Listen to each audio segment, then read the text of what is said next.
Hello everyone, I'm Karissa Berti Khonglam and I was among the top 3 Mumbai city toppers of CBSE class 10 2017 and 18.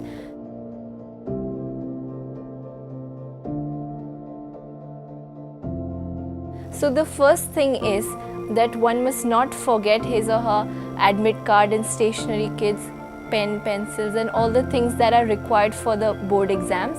Secondly, one must stay hydrated throughout these 3 hours of the exam. Like, it is very important to supply oxygen to your brain, like when you write the exam.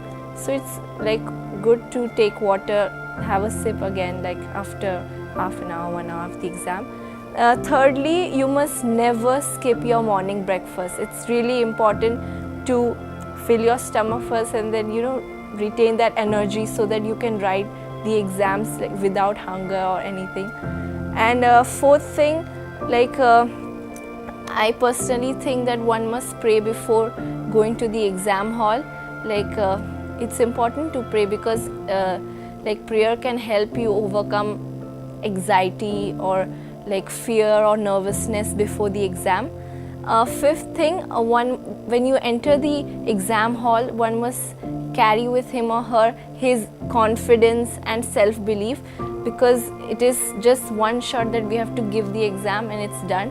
So we must have that confidence and self-belief that yes, we can do it. Hope you liked this and all the best for your exams.